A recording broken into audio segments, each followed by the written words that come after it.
Hi, welcome to a new day of the 180-day Idea Machine Challenge. And today I'm talking about 10 words that can be an answer to the question, what is the universe? Douglas Adams wrote in his book, The Hitchhiker's Guide to the Galaxy, 42 is the answer. But you could also think about now being the answer to all your questions, because everything happens right now. The past doesn't matter, the future hasn't happened yet. And I think the first word that I would come up with that serves as the answer to everything in the universe is presence. We need to be present to experience the now. Presence means that our senses are in synchrony with our action, that our intent reflects our behavior, and that everything, if you want to become metaphysical, swings in unison. There's no outside force that judges us when to do what. It is coming all out of ourselves.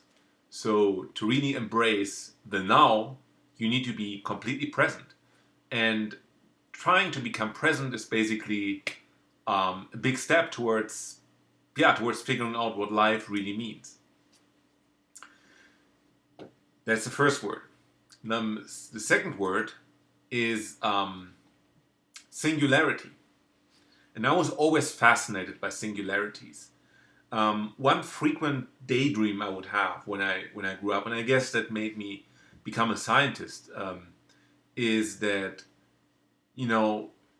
think about your world in the universe and try to embrace the vastness of the universe, and then imagine yourself imagine yourself in this camera that rises out of the earth. And there was, now that I talk about it, there was on Robert Koch's website 30 Days to X. He had a couple years ago had a video where you see like a camera driving out of Earth and going farther and farther away, right? And so you see the picnic table, somebody in Central Park, and then you go away and you see the houses surrounding it, then you see New York City, you see the whole continent, the US, and you see the Earth, and so on and so forth, right? And you can also go the travel back, but from like really out of any galaxy back to the smallest mound. But that was always so mind-boggling to me, trying to embrace everything in the universe. But yet, if you think about it, how small you are compared to the whole universe, but you are able to think of the whole universe, even though you're just a tiny speck on an even tinier fleck of dust. Imagine the whole universe, right? So the whole universe has basically the infinite space, infinite vastness. At the same time, it has infinite smallness in it, right? And there's another demonstration.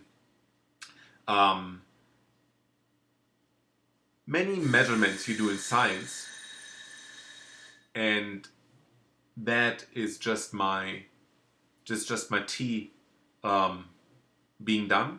So 1 second, I'll be right back. And I'm back. Here's my tea, which in and of itself could be an answer to anything in the universe. Tea or coffee, right? If you're more the coffee drinker. Okay, so really good. And I'm back once again. Excuse me for my absence and these small little breaks in the video, but you know what just happened? I made my tea and I realized, hey, I have the perfect teaser video for this day. So I just stopped, had the tea as a teaser video while it was still hot and I was still drinking, and now I'm back. So I was actually at talking about how singularity is one very important answer to many questions in the universe, many questions about the universe. And I was going to explain how I had, first of all, the philosophical underpinnings of that I was always imagining myself embracing the whole universe, and then realizing that me doing that meant somebody on a very small little speck of dust compared to the whole universe was rethinking about the whole nature of the universe. And so then the humongous became condensed into the infinitely small one, right? And so that I found interesting. And the second part is that when I was doing science and I was learning biochemistry, and there were a lot of measurements that we learned in university, and several of those measurements are used in routine labs. And basically, you can determine the molecular mass of a protein molecule, of a single protein molecule. And the way you do that is you apply a huge force to it. So protein has maybe oh god, I don't. It's a 10 to the power of minus 19 gram, right? It's really really tiny. Or you can imagine one protein is unbelievably small as one molecule. And then, how do you measure that? How do you determine the molecular weight of the weight of a molecule? You can't just put it on a balance and then weigh it. That doesn't work. Even if your balance is used to weigh to determine the weight of stamps or letters, right?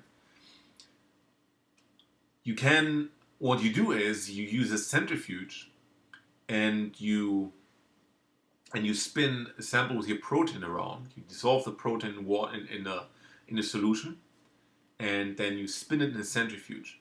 And due to the nature of the forces that are now acting on the protein, it will sediment to a certain point, right? So it has a certain behavior to sediment, right? So you all know when you're in the car and then you go drive on a curve, then you're pushed outwards, right? By how do you call them? Centrifugal forces. Centrifugal forces. And the heavier an object is, the stronger it becomes thrown out through centrifugal forces. And that principle you can use while determining the weight of a protein molecule. You spin this tiny molecule around with 100,000 revolutions per minute or even per second. And then you analyze how fast this protein is sedimenting. And imagine that you use hundreds of thousands of revolutions per minute spinning around in a very heavy centrifuge to determine a very, very small weight. I always found that striking. And that's another illustration of the principle that basically the biggest steps are contained in the smallest unit. And I think that's one very interesting answer to a lot of questions about the universe. Singularity. It all comes down to a certain singularity. The universe expands, and then it will collapse eventually, and into one tiny black hole or something. That would be a singularity, a super concentrated force of gravity that's almost infinitesimally concentrated. Singularity. Fascinating stuff. Number 3 to lighten this whole up, tea. Tea or coffee. Just the answer to everything in the universe. Especially coffee, a lot of people will say, but hey, tea is up there. Number 4, let me just quickly write T into my into the Word document, into the document for the blog post. Okay, so number 4 is energy. What Einstein said. Everything is energy, even mass. So this famous formula of his, energy equals mass times light, velocity of light squared. E is mc squared. Means that even mass is energy, right?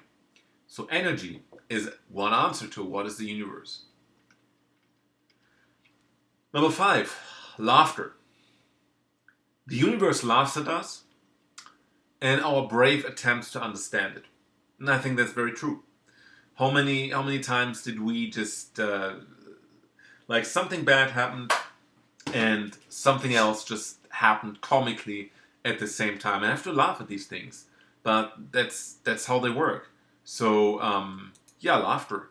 Um, you also know this poster, right, where you have like the Milky Way and other galaxies, and you have like an arrow pointing, you are here. Another arrow, all the interesting stuff is there. Laughter. Number 6, I chose incompleteness. Or you could also take the word Gödel. Gödel was a mathematician who worked in the 20th century, first half of the 20th century in Princeton. And he was curious or interested to know whether there is any system that we can understand while we are members of that system. And he postulated that that's not possible. And so that's called the Gödel's incompleteness theorems. And basically, in a very popular way described, means that somebody who's part of a system can never understand the system itself. A machine will never be able to understand how itself works. You need to be one step out of it, right? So you have this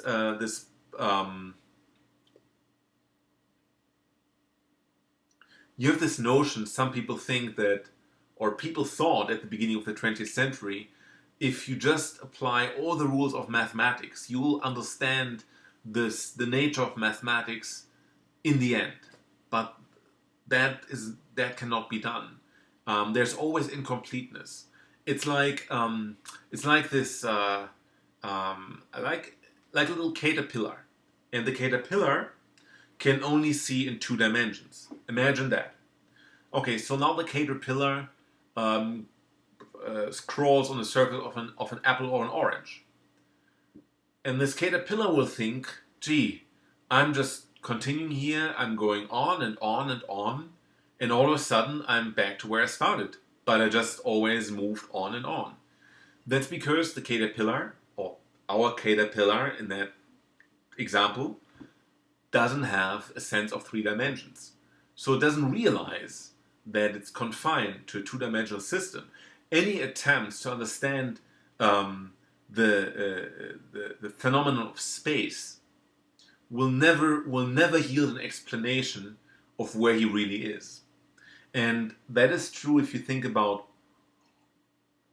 people taking drugs and that extends their consciousness. They all of a sudden see things that they would normally not see when they were normal conscious beings, right? Some drugs like ayahuasca dissolve the ego, and I think that's an entirely new dimension. But our mind is filtering out so many things from everything. We get lots of impressions, and our mind filters out a lot of them. And filtering out means it either rejects it outright at the beginning, or it doesn't let it get to our consciousness, as described in David Eagleman's Incognito. So that means that if you find ways to offset that filter, now you'll see a lot of more impressions actually reaching your consciousness, and those are impressions you don't know what they mean, and those are maybe impressions you can't make any sense of in your daily life. Our brain is functioning to only see things that it has evolved to see, that is useful. We see colors because it can allow us to see predators. It can allow us to see poisonous mushrooms, but bees can see ultraviolet light. We can't. Bees use the ultraviolet light to know which flowers are good to land on and suck off the nectar. We don't suck off nectars from flowers, obviously. Though there's one scene from one Simpsons episode where it's revealed that Homer Simpson has this secret fetish that he eats tulips when he's alone. But still, we don't need several senses that other animals actually have. Meaning that our brain has constructed a certain system in which we operate, and even if we design the best experiments, they are still dependent on our senses. They're still dependent on what we can perceive. We still have to observe it in ways that we can utilize it, right? Um, we cannot we cannot just theoretize stuff. We can think about how the universe might be, but the only way we can test it is when we subject it to our own senses. And those are limited. So, um, incompleteness is a pretty apt word to describe the universe. And the next word that I would use is Möbius, or you can also use Escher. You know this Swiss painter Escher, has these paintings where you have people going upstairs, and then the stairs around the tower, they go up, but then one point they go back down, right? So these stairs go up and down at the same time. If you take a band just trying to have something like here. Um, if you have this band right here, and then now if you put this band together, let's say like this, right? Then it's like two sides. It's one side here. Let's do a little bit. Let's imagine that is a band here, right? And we put that together like so. Okay, so, and we glue this together. So now this band has two sides, right? One on the outside and one on the inside. Now, let's put, so if somebody would walk around here in the outside, this person would always stay on the outside.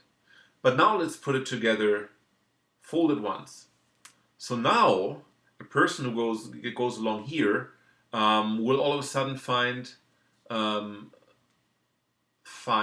if you follow my index finger, find this index finger will now be on the inside of that band, right? And if it continues on that inside, like here, it continues on that, then it will reach the inside, and since this is folded, goes further on the inside, and then around the fold it goes back to the outside, and it goes on the outside, goes back on the inside. So a Möbius band is basically folded once, and that means it has only one side. Interesting, huh? So there's some theories that say the universe is actually like a Möbius band folded on itself. And in his book Gödel, Escher, Bach, Douglas Hofstadter explored this folding idea further, and he realized that there are a lot of different works from art and music and philosophy are actually having patterns that fold back on itself. And to him, that was a way that how singularities could come across, right? That you reduce that something has two sides, but then you reduce it to one side, and it's still a two-sided object, but it has only one side anymore because it's folded on itself. And he found several of these folds in Bach's music, for example, in Escher's paintings for sure. And he thought that is an everlasting principle of life, and that was something where we could see the divine. Because there's just a dimension that is still there in this Möbius band, but it's also vanished. So this is a hidden dimension of a band that's folded on itself, and in that way he thought that is probably God, which I found a very interesting topic, which fits right into the dimensions I talked about, right? There's Möbius band has two dimensions, then it does not have two dimensions. So basically, these hidden elements that we don't see anymore, but they're still there, they could actually be the divine.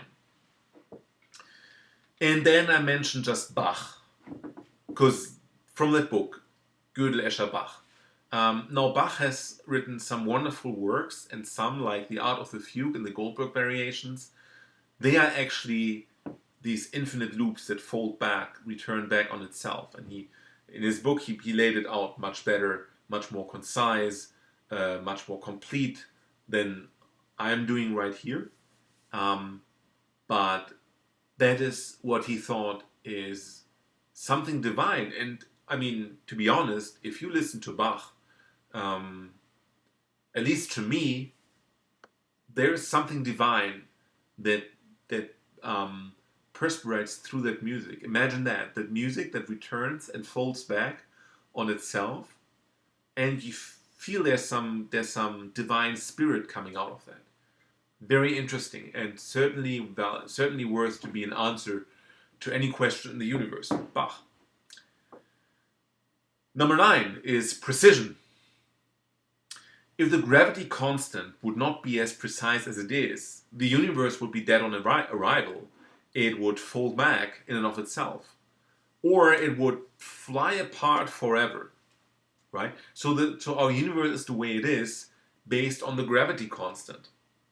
The gravity constant is just enough to hold planets together and to hold the planets in check, and and to hold them so that they can go into orbit, circle around each other in all these star systems. And if the gravity constant would just be a little different, just 0.001% or less different, the whole thing would collapse, or the whole universe would actually no molecular forces could be there to hold everything together, or maybe molecular forces, but not gravitational forces that hold planets together. So precision, which I like as a German, but it really is remarkable how precise that had to be to allow a universe where life is possible. Number 10, ask. Whatever you want to achieve, you just have to ask for it. Or there's a book I read recently, or I heard about, orders from the universe. You just have to order it, you just have to ask the universe, and then you get to work on it. Right?